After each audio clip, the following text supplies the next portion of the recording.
Good afternoon, Deana. Thank you very much once again for allowing me to speak to you. It's an honor and a privilege. Well, it's going to be fun. Thank you very much for wanting to interview me.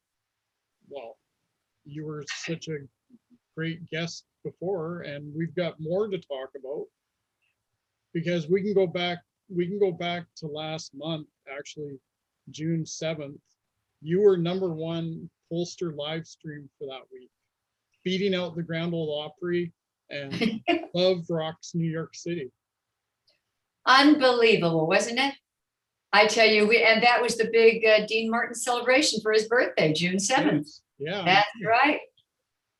Oh gosh, it was so much fun. And so we had balloons and everything, but for me, it's almost like his birthday every day because I miss him so much, but he's with me all the time, and I get to sing his songs, and that of my Uncle Frank and my Uncle Sammy. You can see the picture up behind me there. And so they're always with me.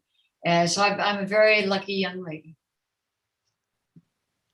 Well, and I think that says a lot about you as a personality, as an entertainer, for you to be #1. Like that just says a lot about who you are as a person. Because when you do your Friday night shows, which are very successful, I think your last one was your 69th week.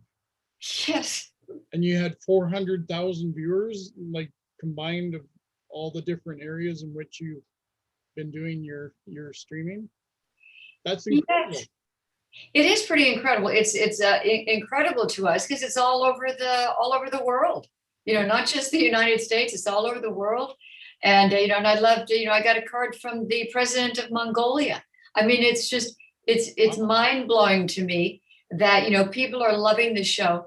But I'll tell you what, it's a little scary doing a live show, that goes out over all over the world, and we just have a good time doing it. It takes a lot of work, between John and myself and Rosario, putting it together each week. And, thank heavens I have my TV tracks, because when I go in and make an album, we're laying down the music and we take out my voice. So I have all the music. So if I go to do a TV show, they can just plug in the music and I can sing live. So when all of my shows were canceled, when the pandemic started, and so oh my gosh, we had a lot of sold out shows. What are we going to do? Right. For our friends, our fans? And Rosario said, "Why don't you do a Facebook Live show?" I said, "What's Facebook Live?" So we went down into my rehearsal room, put the iPhone on a tripod. John hit the music, and Rosario, so we're there, and we're seeing all the comments from everywhere. I had no idea it would take off like this. It's just been remarkable, and I've made friends all over the world, and we're like family now. Well, and that's the thing too, is because you always greet everybody as your pallies. They're all my pallies, and that's what I grew up around. Uncle Frank, Uncle Sammy, and all the people. Hey, Pally, how you doing? And it was just everybody really liked each other. When I think about the first time that I saw my father in Las Vegas with Frank Sinatra and Sammy Davis Jr. And they were like Uncle Frank and Uncle Sammy. That was, what we called them anyways. But to see them together on stage, in their tuxedos and just being so cool and having a good time. And they sang beautifully. They danced beautifully. They joked with each other. And so, and I knew that's what I want to do, of course. But they brought everybody into, their lives, and we could talk to them when they were on stage, and they were just funny. They weren't jealous of each other. They let each other shine. And I thought, wow, that's what I want to do. And that's what my dad did, and they all did. And then that, went right over into the Dean Martin show, where people just love, he was in their rooms, in their homes every Thursday night. And, nobody wanted to miss that show. And, so there's just something so likable about my dad, who's the king of cool. And he was just easy. And he said, don't worry, Deana, if you make a mistake, just go ahead. It's all right. We all make mistakes, but know all lyrics to your songs, be on time. And, he just had that easy way about him. Well, and they even kind of brought that charm and warmth for each other that they had, even in something so silly as the Cannonball Run. But Yeah, they were having a blast, you can tell. they were having a blast. They really, and that was, let me see. Oh, Hal Needham was the one who directed that. He produced it and Yeah. everything. He might even have written it. So Hal Needham, years and years and years ago, he was my dad's stand-in, because he was the stunt guy. Okay. Yes, Okay. and yeah, and so I knew him for years, but he said everybody made fun of me when he was doing the Smokey and the Bandit TV shows, or excuse me, the movies and everything. Right. And then finally, he ended up getting a Academy Award, a Lifetime Achievement Award, and he was just he just couldn't believe it. He said, no one believed in me. He said, but we all did. And those Cannonball Run shows were think of the people he got together. I mean, there was just, fantastic. Yeah. Yeah. Jackie Chan, for heaven's sake. Yeah, he pretty well introduced everybody to Jackie Chan. Yes, he did. And, and all the stunts and everything, but he was a fun guy, Hal. Yeah, it's still a fun movie to watch even to this day. Yes, it is. Gosh. And he and Sammy, he's slapping Sammy around. And Oh, I know.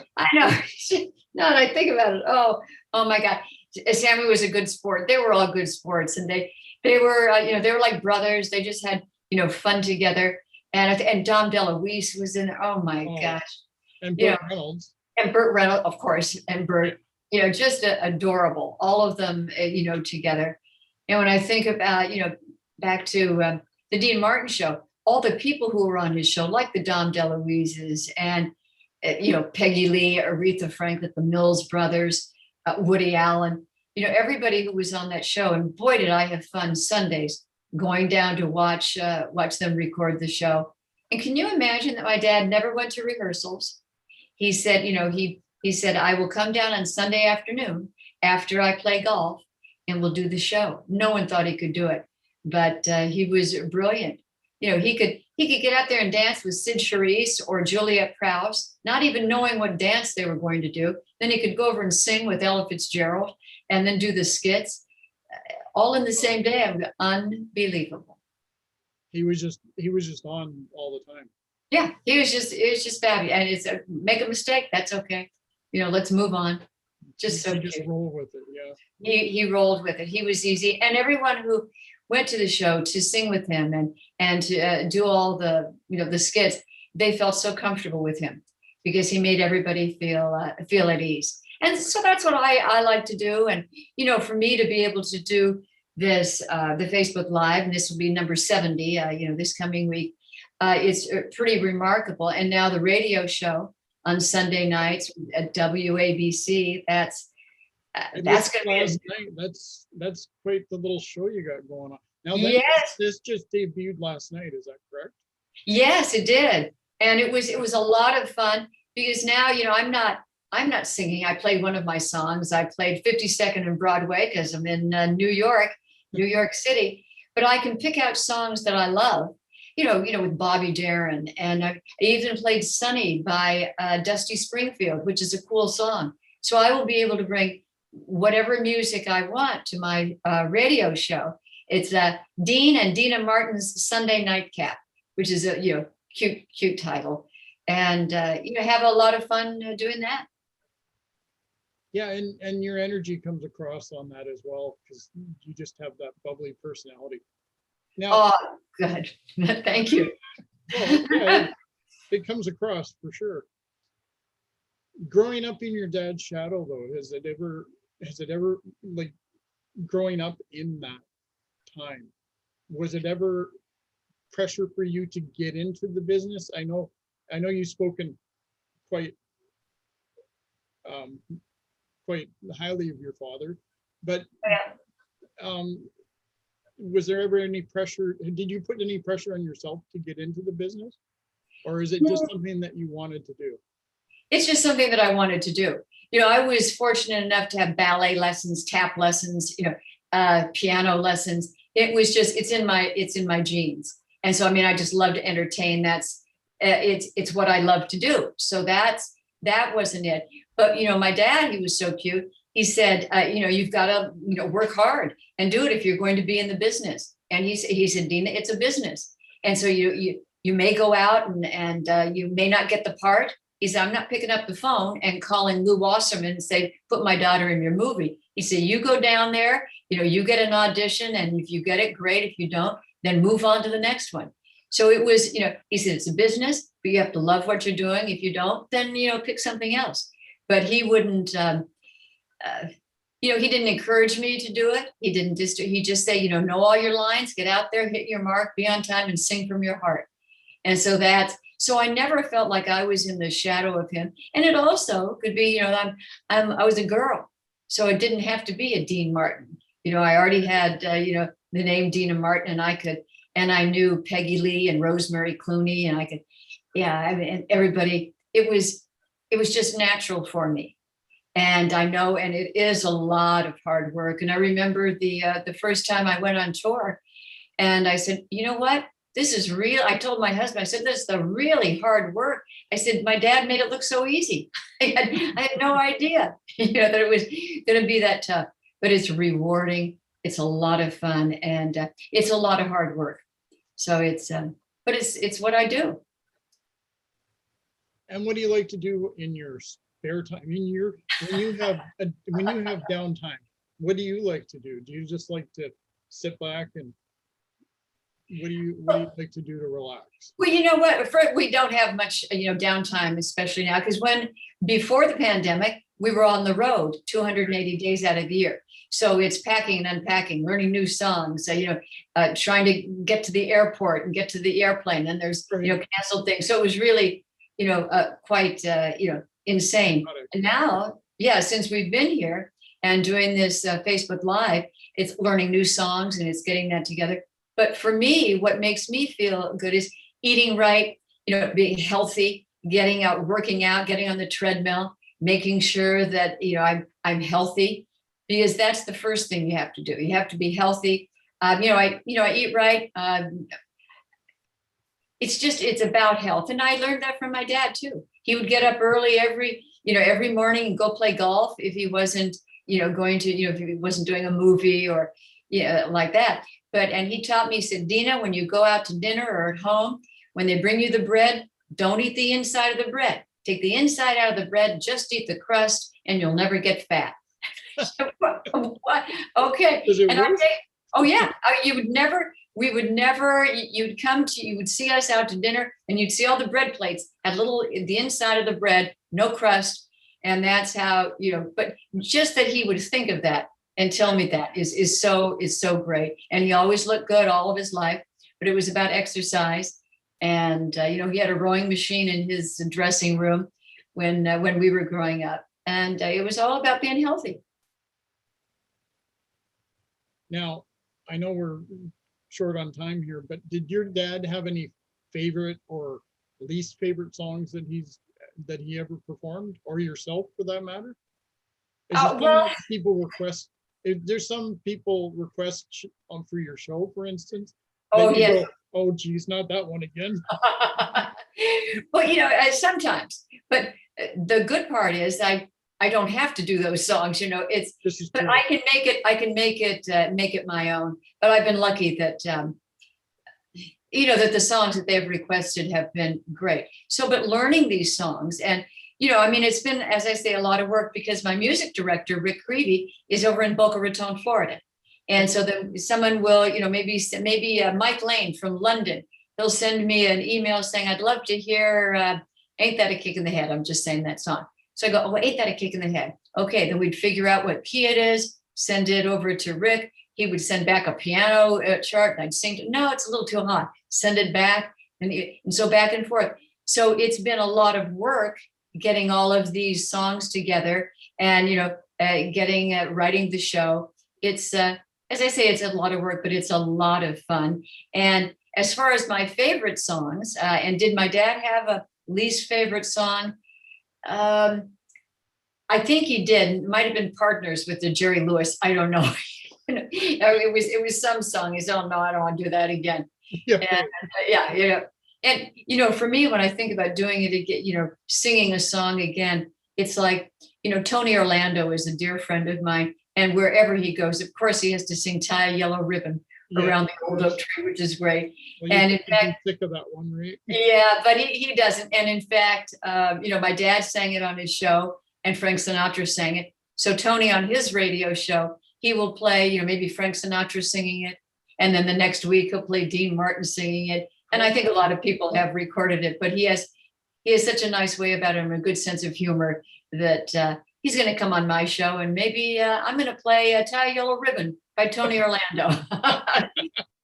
So it's a good thing, and what we're doing is spreading love and laughter and great music all over the world, and that's what's important to me. Well, and you're obviously reaching that fan base because the numbers show it, right? Right? Yeah, it's remarkable to me, and so hopefully they will love the radio show also. It's more work, but I do want requests from people of who they want to hear. And on last night's show, I had "This Could Be the Start of Something Big" by Bobby Darin, and "Sunny" is from Dusty Springfield, and something from Brooke Benton. So I'm going to be able to play whatever music I want, of course, with Martin, with Dean Martin, and Uncle Frank and Uncle Sammy.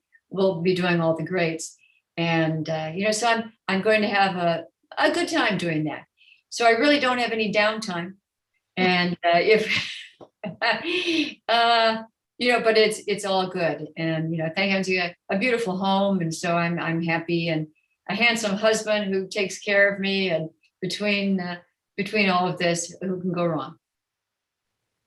Well, that's a positive way to look at it all, and I Yep. sincerely thank you for your time.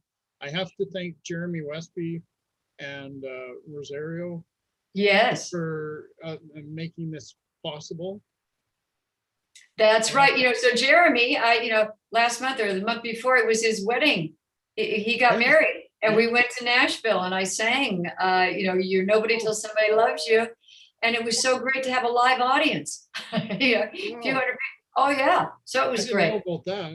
Awesome. Oh yeah, and so I sang, and I said, "Boy, I miss this. I want to get out of my rehearsal studio sometime and be out there with with everyone." And it was great. So I will tell Jeremy you say thank you, and Rosario, of course, she knows, she was just right here. Yes. And well, and once I get this up and ready to go, I'll be sending it to Jeremy as well. So if he watches it, he'll see the little shout out you just did there about him. Okay, great. He's a great guy, and He's a Ashley, wonderful guy. I've been Yeah. working with Jeremy for a while now. So Yeah, he's fabulous. God, he's a good guy. he really is, yes. Well, thank you very much once again, Deana. It was an honor and a privilege to have you. Oh, well, thank you very much. I hope I didn't talk too much. I'm a talker, No, but it was really a lot of fun. You can talk as much as you want. I know we're limited for time. You've got other interviews today, so. I know. And, which is great. And we're just spreading the word, spreading the love. And I'm going to thank Jeremy myself for you too. So thank you very much. And we'll see you next time. Yes, thanks again. All right. Thank Take you. Bye. Bye-bye. Did I do it right? I think we're out of here. Okay. Thank you.